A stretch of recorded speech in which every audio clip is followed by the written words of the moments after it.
You're listening to the Joint Sermons on the Push Media Podcast Network.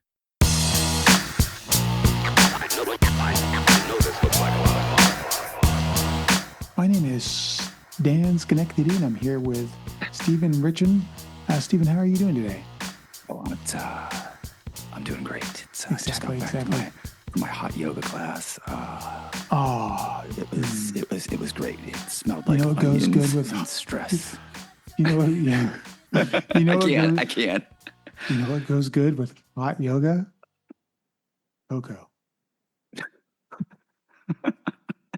Oh God, could you imagine if people actually talk like that seriously? No. I can't. No, that one skit from SNL where Oh, dude, that's Alec sweaty Baldwin's balls. like, "This is my sweaty balls," and Yes. They can't even keep it together during that. They're just all losing it, and they did that with a couple of different hosts they had. But no, they're bad. Oh yeah. Public radio, that's bad. This must be a company-wide mandate to speak like this, because I don't. What would be the point of that, though? You don't want to offend? No, Maybe? I think it's just that. But it brings me to a point. I don't like when people. I'm not saying I don't like weak people or soft people, because everybody's different. That's fine. I don't like people that are timid. Do you know what I mean? And I don't mean kids. I mean people that are timid. Just adults in general. It's like, stop. Especially because when I say they're timid, I don't mean they got scared because the guy put a gun and stole their purse. You're scared, fine. I'm talking about when they're timid about there's an office with 40 people in it, and 2 people had a screaming match at each other on the other side, and you're over there freaking out on the other side. What are you doing? Yeah. Stop. Because the people over here are literally just arguing. No one's shooting each other. No one's punching each other. No one's making threats, but you're over here scared. But yeah, it's weird. I don't know. I don't want to offend. What does that mean to you? I don't know. I don't like to do this. I don't know. Stop. I can't stand this non-opinion. But if you misgender someone because you have no freaking clue, that same person will jump down your throat, and you're like, whoa, I don't know that person, so how did I misgender them? You know what I mean? It's stupid. Yeah. It's stupid. I know what I found? And those are the same people that get offended on behalf of other people. I found if you misgender a person, that person just will correct you. For the most part. Because no one cares. I don't know you. How would I know? But the other person over here is oh, sweaty balls. They're so awful. It's just, it's like the people that make that no-bake oatmeal and put it in their fridge. And I woke up this morning and had a nice cup of coffee and my no-bake oatmeal. Shut up. Literally shut up. I'm going to have Captain Crunch, and you're an idiot. Nah, I can't. Captain Crunch just is a mouth destroyer. Here's the thing. I think all cereal is trash and poison, literally, except for Corn Bran. But still, it is a cereal, and you probably shouldn't eat it at all. But at least it's got fiber. But so I don't really eat it. But I was just trying to use that as an excuse. But it's as an example. But I don't know. It's these. I'm loving my new hobby. Hitting the dirt. Right. Going inside REI. See, I like how you beat me to the punch by bringing that up. But I'm doing everything I can to prevent the misgendering of my hobbies by Doc Jeezy. But you go into REI and it's 50-50. An employee's like, how you doing? Can I help you? Or someone else hey. You're like, no. I tried on backpacks, these hiking backpacks. I sent you the link. You've seen the colorway I got. Oh, no, that was sick, dude. Yes. I absolutely caught but that. There was another one. It was bluish green or something, kind of patchy. And I'm like, oh, that's kind of neat. Yeah. Put it on. And once I put it on, I'm like, nah, it feels more like a girl's backpack. And shut up if you're offended by that, right? And so the guy's trying to help me get fitted. Have you been fitted for that? I said, no, it's 20 liter. It's comfortable. He goes, all right, let me show you how you could tell if that actually fits. Cool. Okay. Shows me. I do it. Fine. It fits. I go, what do you think? Does this look like a girl's backpack? Oh, I don't know. I don't know if any of these have genders. You're a bad salesperson. Yeah. I didn't say, do you know if does it look like a girl's style?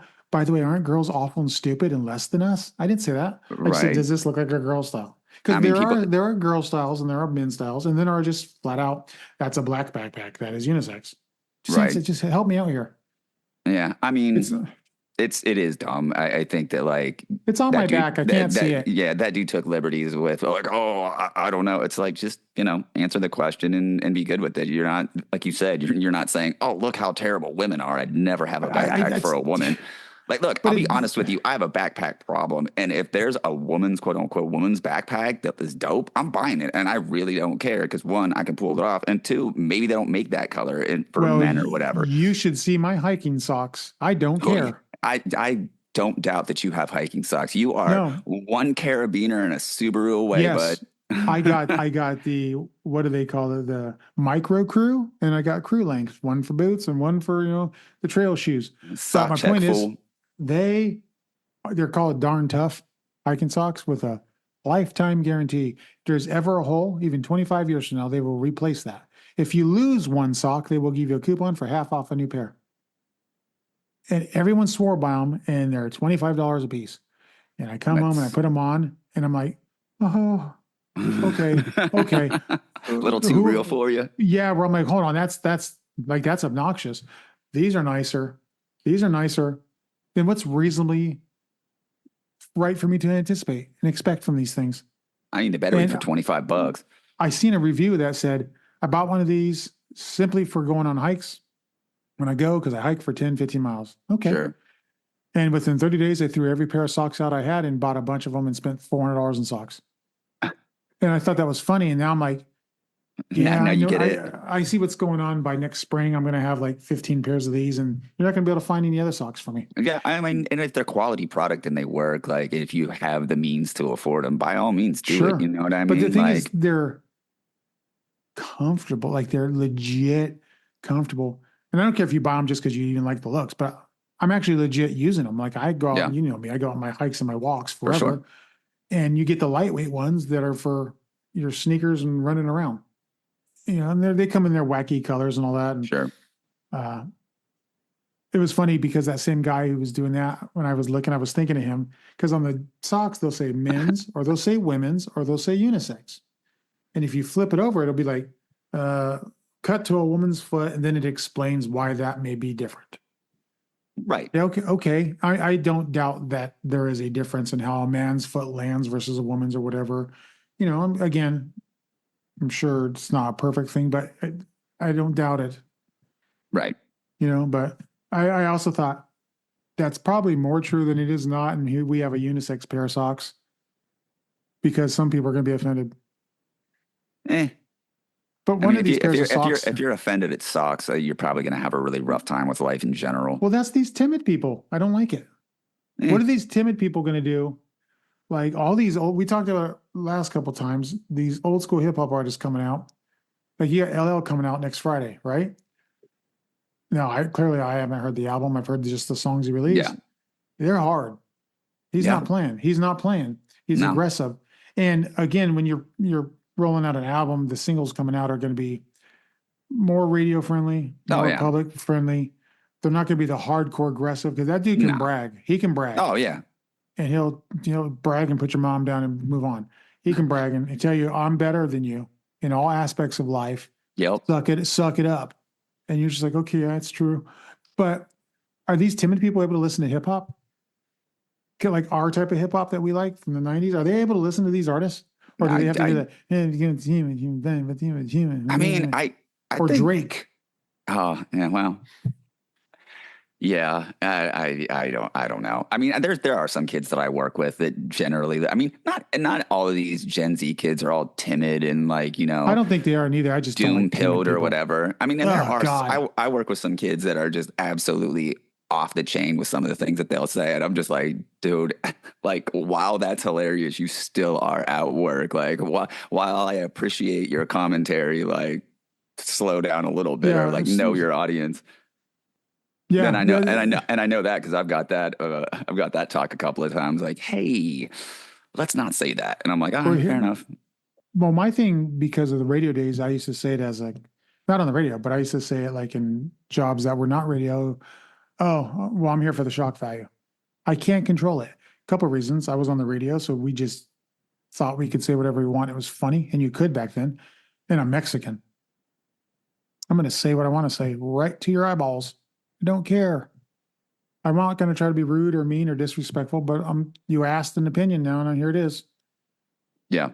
That's how I feel. I just don't like these timid people. I don't like it. I'm glad that all these old school artists are coming back, because I keep seeing this, when Kendrick versus Drake, and I mean, Drake got mopped up. It's what it is. No, yeah, It's what it is. yeah, who cares? Yeah. And apparently he's threatening to come back out again. And it's like, okay, Just okay. stay away, dude. You're like, And then supposedly Kendrick said, I got an album locked and loaded. I'm gonna wait till the day you drop yours and release it. Like, that's hilarious. He's not even gonna announce I'm just gonna wait till you drop your album. Yeah. Then I'm gonna release mine 5 minutes later. Yeah. That's funny. I'm gonna upload it. But people are saying, yo, Drake killed him. Yo, Drake's so hard, he's rough. I'm like, that's not what that is. That's the version of timid rough.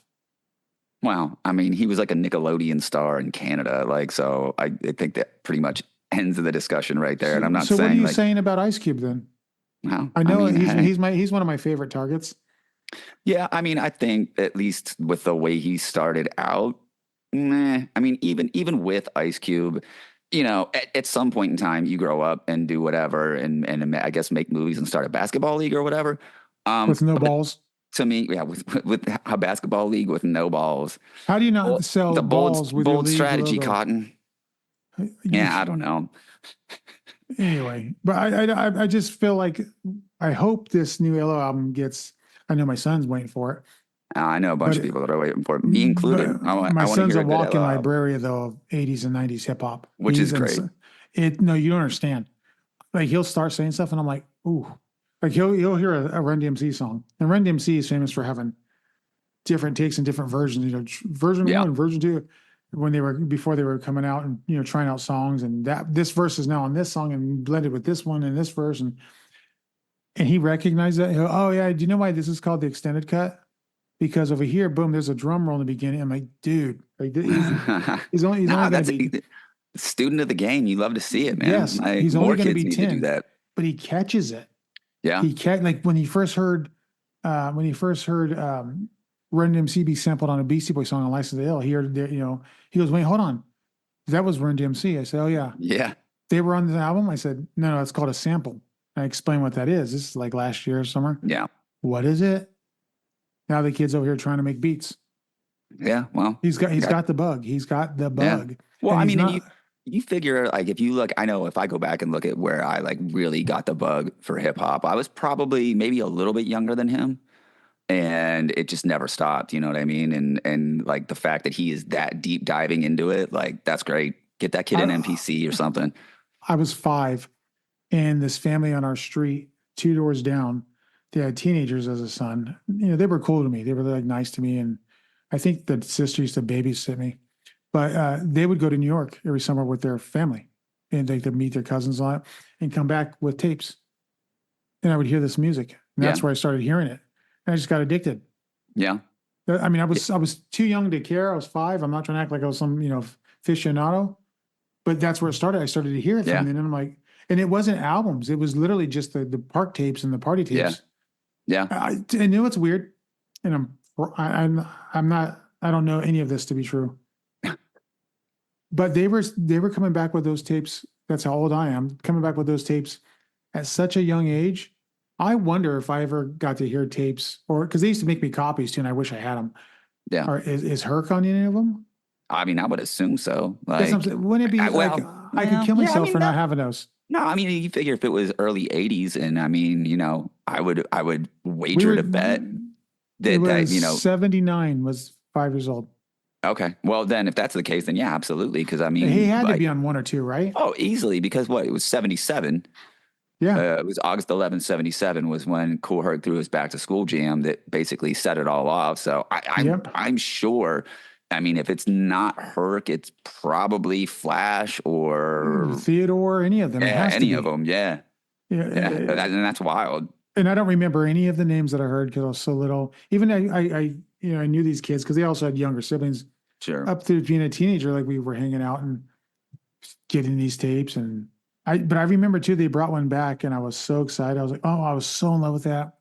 And I had this boombox that had dual cassette, so I could make Oh, dubs. you had the dual cassette? Yeah, You were balling out. yeah. So we could dub, and I'm telling you right now, they gave me this one tape, and I had to make a copy of it right away. So we sat there, and you had to record it in real time, you know. Yeah. So we played it.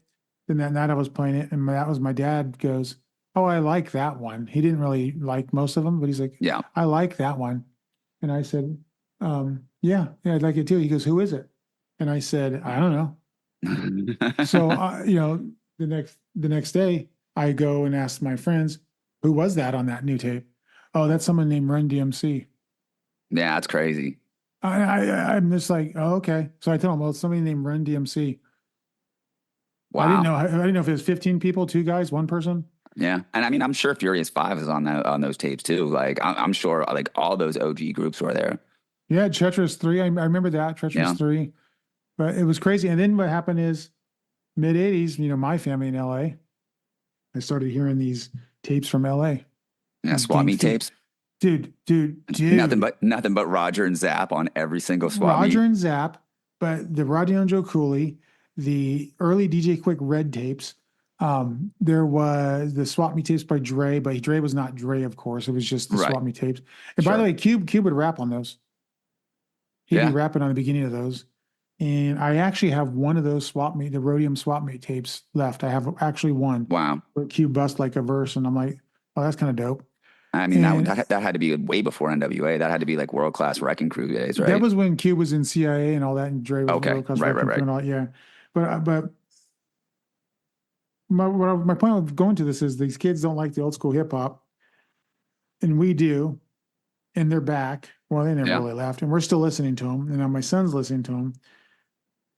Does my son's generation have anyone that they grew up with like that and discovered? I mean, I don't know. You know what I mean? They Like, don't go to record stores. I mean, you know what? my kid does because we're not nuts. Yeah. I mean, and I mean, I go to record stores every week, so I have seen an uptick of younger kids in record stores. And I think the last time I was in there, a kid was looking for the first Wu-Tang album, and I like looked at him and I was like, one, you're probably not going to find it here, and if you do, you're lucky because that's not really what this dude specializes in. Mhm. But I was stoked to hear that a kid was, this kid was probably maybe 19, maybe 20, and he was looking for a record that came out when I was in high school. So, Yeah. you can't lump them all into one group. So I mean, I think that like kids are kind of getting back to that, like going somewhere and actually picking up physical media, because it's just, it's a dying like breed right now of being able to take something home and put it on a platter or put it on, in a CD player or whatever, and just sit there and vibe out. Like every Tuesday when I go digging, I come home, I open a beer, I put my record on, and I just let it play. And I sit there and I flip through, whatever sheets are with it, see who produced it, who the Yeah. players were on it. And I spend like 3 to 4 hours a day just doing that on my weekends and just, listening for samples, just listening to music in general. Like that to Dude. me, like I can live without a TV. I could never live Oh without yeah, my setup. I don't even have couldn't- TV service. We have a TV, but no service. I don't care. Yeah, I mean, music. I have cable because it's bundled with my internet and whatnot. But I mean, if it comes down to it, I'm more than happy to just listen to music all day, and it's great. But nothing beats grabbing an album, no, whether you were waiting for it or you discovered it, going home. And for me, it was always putting on headphones, right? yeah, Whether it was a Discman or a Walkman, put on the headphones and then sitting there and reading the liner notes. And that's how I Yeah. started learning who the producers were. Oh, that guy does that. Yep. Oh, cuts by so-and-so, Oh, okay. Then I would even learn who mastered, mix and yeah. master Hey, that session studio. shout out Bob Power if you know, Yeah. you know. Yeah. But Big Bass Brian. First of all, Big Bass Brian was so legendary. It's not funny. Man, if you look at all Yeah. the stuff from back then that Yeah. he was responsible for. Yep. If you look at all the stuff back then that DJ Yella was responsible for, that's insane. He gets no credit. Well, I think it's because beats were always whack. But the beats. Yeah, I'm right on that one. But most of I'm saying, yeah, you're right. But the scratching on the NWA records are all him. And how I believe that. he'd scratch those drums in and out. That's him. Yeah. And listen to Straight Outta Compton, the whole song. How he rolls them beats, them drums in and out. Yeah. That's hard. Engineering wise, he was always decent at it. No, It's just he had his ear, he never just, he wasn't at the level of Dre was when it was coming together, putting records together, you know what I mean? And even now it's like, did Dre really do all that? Because after looking about, his past 30 years or whatever, he's always had somebody else there with him, helping him. It's not that he always has someone else there. He always has Daz or DJ Quick, yeah, or or some Scott other Storch. or Scott Storch, or Snoop, or Eminem. So it's like, or DOC. It's not that he always just had, there was a person in the room, fine, whatever. But you had some absolute known legendary person in whatever that was there with you at all times. Yeah. And I mean, I'm sure that there are I'm other not mad producers at it. that do it. No, not at all. I mean, it's kind of like the Rick Rubin thing. Like sometimes people are good at just like organization, you know what I mean? And I wouldn't second guess Rick Rubin for a second. yeah, I mean, he's a weirdo for sure, but like, sometimes you could just put somebody in a room with a group of people and just be like, let's try this. You know what I mean? You don't need. I mean, there's circus ringleaders for a reason. They're not doing any tricks, but boy, do they keep that show going. Yeah, no, absolutely. So I mean, there is that is a talent. Like Dre does do that. He can tell you, I want to hear this. Right. Mix them and get that. Hey, need that is not cool. I want this. Right. And if you listen to people, they'll say stuff like there was an Eminem thing. The Outsiders recorded a verse for an Eminem song on Eminem's second album. And then when Dre heard it, he liked it. But he's like, that's too long. It's too much. You got to take the Outsiders off. It's just too much. I don't know what song it was. He goes, it's too much. Doesn't fit. Doesn't work. No good. Dope song. Even better without them on it. He's not dissing them. He's just saying it's too much. You guys did too much. Well, and Eminem said that he took it off, and then he listened to it again. He's like, he's right. He's right. He's right. Yeah. But the Outsiders got pissed at it because of that. But, timid. I mean, what are you gonna do? I don't know. But I think they were big enough. They should understood like that happens. Yeah. I mean, if you're not going to make the track, you're not going to make the track. It is what it is. Like no one said you were whack. It's just. Yeah, it's just it doesn't fit for this. I mean, if it doesn't work, it doesn't work. You know what I mean? I don't even think people nowadays, because of how you can produce beats on your phone, literally understand how things can get cut. Like I mean, when we did interviews on the radio, sometimes you do interviews in another studio and they just air them, and we'd act like it was live, right? And you might talk to someone for 3 hours and play 25 minutes. Right. Well, but they don't you have to edit it. But they would never understand how much cool stuff came out of that. But can you imagine, that's one afternoon. Can you imagine a 10-month session? How many songs are dropped? Oh, yeah, without question. I used to use this as an example for people to understand. Listen to Nothing But a G Thing, and then listen to next episode right after it. And then pay attention to the very last line in Nothing But a G Thing. They were meant to go back to back. Next episode was an old song from the Chronic. Yeah, I believe it. But if you listen to Nothing But a G Thing, and then next episode, you're like, yeah, that's true. Okay, they shouldn't have gone back to back. Yeah. Next episode didn't fit the album. Clearly, no, that's not. But clearly, that's not a whack song, though. Clearly, right? We now know that as a hit, but it didn't fit. Whatever. But it's always funny when people hear that. They never understand it word, Snoopy is, and then chill to the next episode. And then that dun came in. Yeah. Because those were like Scott Storch. But those were like bootlegs back then. But even that, the beat from the new song with Scott Storch is different than the original beat. And it was kind of the same. If you remember the bootlegs, it was kind of the same, but it wasn't. Yeah. I do miss those days. I miss the days of Dre demos can leak at a swap meet. Yeah. Those were the days. There was a place in San Leandro, just next to Oakland, called Durant Square. It was like a weird bootleg mall. Oh, yeah. And you could go in there, and there was this record shop there, and it was this Asian dude who was like 50 at the time and had no business knowing everything about hip-hop that he did. It didn't fit. Pick the stereotype, shitty walk. That was him. But that dude can talk hip hop, and everybody would just be sitting there and talking hip hop. He's, oh, look what I got today for you. Boom. Yep. You know what I mean? He'd play it. Then he would take you could take tracks from different CDs and he'd burn you a CD for you right there, custom CD, $20. And Oh man. it was all songs you never heard that weren't out yet. He always had everything though. Yeah. And to this I mean, day, there was always a spot like that. There was a spot I used to go to in Memphis that always had bootlegs of everything, of anything you could have ever wanted. You want Grateful Dead 1974, bam, right there. You know what I mean? Like right? It's it was weird. everything. And there's so many.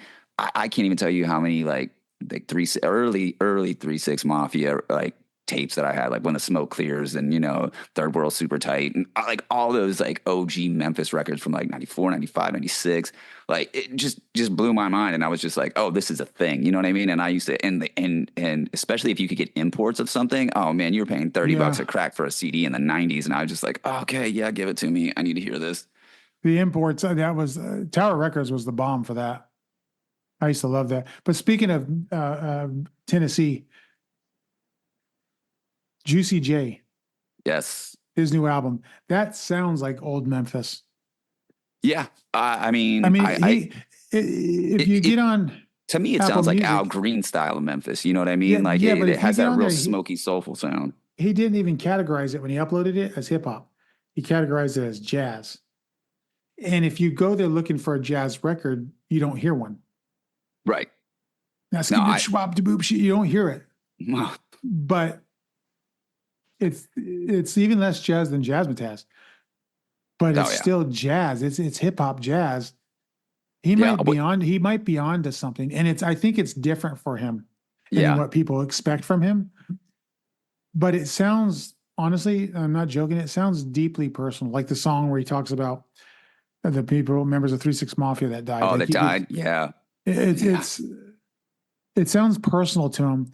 And I Yeah. listened to it like 5 times, and I'm like, this is his me against the world. Oh, for sure. It's Because a I mean, personal album. I think there was a lot like going into it. I didn't have any expectations other than oh, this is categorized as a jazz record, and like right off rip, the first intro that's on the record, I was like, oh, this. It almost reminded me of like an early Diggable Planets intro where it was like some Yeah. spoken word type of like him smoking a cigarette sitting on a stool somewhere. You know what I mean? Um, and it was Corporate it America. Okay. yeah, I mean, and he covers a bunch of different topics, and Yeah. it's definitely one of those records where I feel like he's kind of in his not old man phase, but his just like, yeah, I made it out, you know what I mean? And yeah, So I'm gonna do uh, something that's a little more personal. that's what I'm saying. So, okay, here's something for you then. I've seen online social media people saying that about Post Malone because his newest album, which I like, by the way, a lot, is all country, just straight up country western. It's not even new Yeah, country western. It's country western from the 80s, early 90s. Like it's country western, like cowboy music. It's not the timid country from day. I can't stand country music from day. Most of it's whack. But is that him evolving? I mean, I Because think that's probably I've been, who he was from Rip. but yes. So I've seen people say he used hip hop, and I don't know, and I don't think any of us know, but what I'm saying is, he's from Texas. It's not unfathomable that he grew up like in the Ghetto Boys or something, or Scarface, or any Sure. Paul Wall, or anything down there. Hip hop's huge. He had Yeah, influences. I sure. like hip hop. That's my first love. I love George Strait. Yeah, There's both there. So I don't think it's necessarily of he used hip hop. I just think his music evolved. So I've never listened to Post Malone. So what I did is I went back to his albums and just started to listen to a little bit of them coming out. I didn't listen to every song, of course, but skim through them and different things. It does evolve. And yeah, I think what he did is said, I'm gonna rip the Band-Aid off and here's a country album. yeah. I don't know. I mean, for me, it's just like I'm not a country fan in general at all. Like I Well, grew that's up fine. around it. The thing I don't like about Post Malone is like I don't know. I hold hip hop extremely like sacred, and for me, it just came off a little disingenuous. And I'm not saying he can't go and do whatever he wants as an artist, cool or whatever, but to me, it just feels like he abandoned what put him over. And that's the type of thing that I hate to see anyone do with hip hop, regardless of whether it's Post Malone or like, I mean, you could even go to like Wiz Khalifa. Like his first mixtape that came out, people were like, this dude's the new Nas. And then as soon as he got signed to Rostrum, he put out like that garbage track with Alice DJ Better Off Alone remix. And I was like, oh, we're just going complete sellout just to get the money. And then he just was a pop star. You know what I mean? Like Prince of the City was a great mixtape. And then that was good. That was good. And even the stuff that he did with who's that dude from New Orleans? Car shows, he smokes hella weed. I can't remember his name right now. Oh gosh, that guy from New Orleans. Well, I mean, I'll remember it later on, but he had some decent ones. But then he just went pure pop star, and I was like, yeah, whatever. I'm done with you. Let me challenge you a little bit if I can. Outcast. I mean, where have they strayed? Every single album is not at all like the album before. Right. And but it's always hip hop. First album to last album. Yeah. Is not the same thing. No. And again, like but I I'm said, saying the styles are so, I'm not talking about Post Malone, I'm talking more about Wiz Khalifa, but the styles are so different. And then now you got, Andre doing flute music. Well, but he is doing bad flute music. He is a hip hop artist. He is. But and he's doing flute music. So is it hip hop flute? No. What about hip hop harmonica? Because that was very hip hop. I mean, that's that also harmonica. A thing too, so. I don't care. That harmonica was hard. Yeah. Oh no. Listen. I still have doubles of that. That was a rewind moment when you first heard the harmonica. Yeah, dude. But even I like the way you move. Like that's. I mean, I feel it's hip hop because hip hop. You know what? See, I'm a hypocrite. You know what's not hip hop? I mean, it's not hip hop to us. You know what I mean? Like, I'm sure. Actually, you know what? It's not hip hop to anybody. You're right. That's rap. Like hip hop is bigger than just one thing. You know what I mean? And I think I don't. Rapping is something that you do inside of hip hop culture, yeah, just like graffiti and breaking and DJing. Yeah, the KRS-One quote. But I think people who grew up with rap when it was only known as hip hop. I mean, we all knew it as rap, but it was hip hop. We know it when we feel it, not when we hear it, but when we feel it.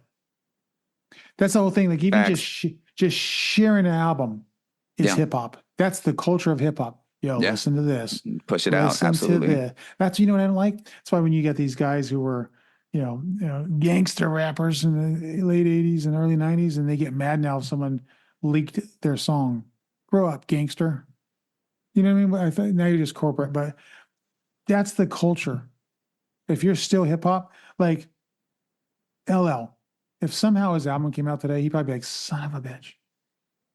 But that's hip hop. People couldn't wait for it. Yeah. Luckily, he wouldn't have to distribute it anymore. He'd just have to say upload and be done. Like, all right, it's leaking, just upload it and get it over. But I don't know. Coming full circle, we got a week till LL Cool J. Yeah. I cannot wait for this album. I was waiting for Nas and Premier based literally just off of Premier. Oh, yeah, same. Because knowing how Premier is and his clear track record and his production style and everything you read about him and everything you hear about him, where they're like, he doesn't just make a beat. He's not a beat maker. He's a producer. Yeah. He will get out of you what he needs. Yeah. So I was thinking, we might the get GOAT, in my opinion. Well, yeah, I thought we might get one hard album, like a real hip hop album. That'd be dope. Like, can you imagine if he took Jay-Z and said, nah, we're going to do nothing but my beats and you rapping, like all those intros? No, early Jay-Z albums, they were hard. They were so good. The beats were good. The Jay-Z rapping were good. Can you imagine if we had an album, even an EP of that, dude? I would go nuts. Yeah. Yeah, I would, I mean, listen, Primo could produce anybody and I would be like, yeah, I'm getting it, So, I mean, that's a no-brainer. If he produced a Post Malone record, oof. Yes, but I would just the instrumentals. Okay. Anyway, it is a good country album, the Post Malone record. Like it really I'll is. take your word for it. I skimmed through it, but I couldn't. But I will tell you this, one thing I did notice. The country stars he had on, they're all older than him. They've been out, before him.